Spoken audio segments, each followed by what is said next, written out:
Living History, World War II stories as told by those who were there. And today we have the honor and the privilege of hearing the story of a B-17 navigator in the Pacific during World War II. Major Davy Crockett was a navigator aboard a B-17 en route from San Francisco to Clark Field in the Philippines by way of Ford Island in Hawaii when they found themselves in the midst of the Japanese attack on Pearl Harbor on December 7th, 1941.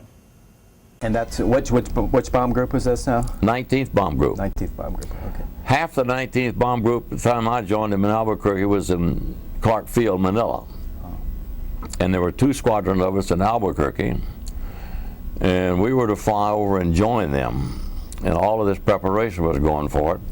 And in May of 41, Major LeMay flew the first B-17 from San Francisco to Hawaii. And I didn't have any experience going out over that ocean until night of December the 6th. Were you a little nervous about that? No. You thought you knew your stuff? I didn't figure, hell, I could do what I did before we got there. And so you shoot the stars, right? By celestial, you're taking fixes on stars? Yes. Mm-hmm. And so what if it's overcast, then what? You don't get it. You wait until you do. Oh, okay. Then you do what they call DR, dead reckoning. And if you reckon wrong, you're dead. Anyway, about 15, 20 minutes out, the guys in the back, the gunners, called up and said, there's an awful lot of airplanes north of us. And so I looked out that little one window they had there, and sure enough, you could see a whole flight of airplanes. They're about 10 miles away, I guess. Did you have any ammunition on board? Or? No ammunition aboard. We had that'd be too much weight to haul. And the colonel that briefed us told us we would have no ammunition overcoming. We would get ammunition in Oahu, at Hickam. The ammunition would be loaded in the guns, and the gunners would be on alert from there to Clark Field. Now that's the first indication of anything going over. So that's the night of December the 6th. Well, what the hell do I know? I don't know what's going on. And so we saw the Japanese going back, but none of us recognized that airplane, even though all during the summer of 41, we had studied silhouettes every morning at 10 o'clock. Japanese aircraft, Japanese ships, German aircraft, and German ships, getting prepared. And I didn't recognize anything, and no one else did, and we were letting down quite a ways out, going in my ETA so we could get down, saving the gas. And we were down to about 1,500 feet, I guess, and off in front of us there, quite a ways, there was 8 little specks that was showing up. And they got closer and closer, and with airplanes, I didn't recognize it as a zero either, even though I looked at silhouettes for hours. And then the flashes started coming on their wings, and tracers started going by. And there were 8 zeros, and they all fired at us at the same altitude. And as they came around, they were to get on our tail, they rocked that thing up, and there's that big red circle on the wing. And I thought, God, that must be a Navy airplane. I never saw a thing like that before.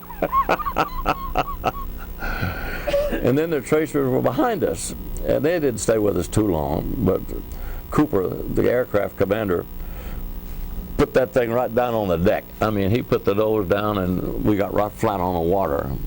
And they can't dive at you. He knew this, I didn't. And so they were going back out because they were out of gas or fuel probably, going to the carriers. So they left us pretty quick. And then we rounded Diamond Head right on the deck, and man, you never saw such a mess in your life. Smoke, airplanes, tracers coming up to the ground, and tracers coming at you from airplanes. And tried to call tower, approach control, nobody answered. And I can understand why. I'm not going to sit up in that tower and let zeros strafing it. So we crossed Ford Island and couldn't land at Hickam because it's full of burning airplanes. The airplane ahead of us, flown by Tweed Swenson, and they came in and got it, just picked out Hickam Hill and landed.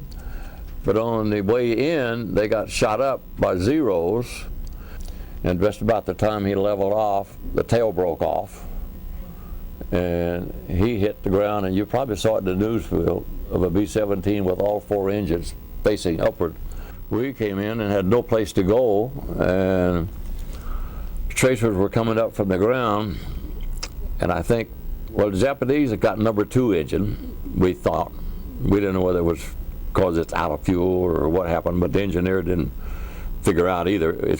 They had to feather it before we got to Diamond Head. Then we crossed over Hawaii, Fort Island.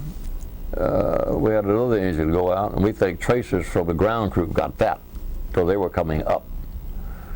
And we were about 1,500 feet, and Cooper said, everybody get a chute, we're going to bail out. And he was going to fly up toward the mountains at north, and everybody going to jump. But in the process of doing that, we saw Wheeler Field, and it was burning pretty good, but it had a big grass open field. It didn't have a runway like we have today. It just open field, and so we headed for that with 2 engines out, put it in, wheels up. And then we got out and jumped and ran and across the field, got in some woods over there, and that was the first time I'd ever been called Davy. Major Landon was there, and he said, here comes Davy Crockett. And I've been called Davy ever since then.